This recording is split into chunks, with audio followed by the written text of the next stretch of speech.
Сәлеметсіздер ме, құрметті біздің ағылшын тілін үйренушілер, оқушылар, студенттер. Бүгінгі біздің 9-шы сабағымыздың тақырыбы IELTS сөздері, яғни IELTS-те жиі кездесетін сөздерді үйренетін боламыз. Кеттік. Біріншісі, at a crossroads, маңызды шешім қабылдау жолында. Мысалы, she was at a crossroads with two choices.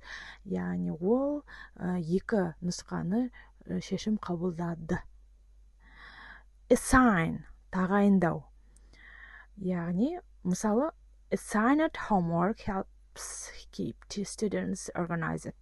Яғни, ұсынылған, тағайындалған, берілген үй тапсырмасы балалардың ұйымшылдыққа көмектеседі. Үшіншісі, acknowledge, түсіну, ұғыну. He acknowledged his mistake. Ол өзінің қатесін түсінді. Төртіншісі, advisable, ұсынылады. Regular medical check-ups are advisable. Яғни күнделікті медициналық тексеріс ол барлығына ұсынылады, яғни пайдалы. Бесіншісі, abundant, яғни мол, ауқымды. Мысалы, our country is abundant with natural resources.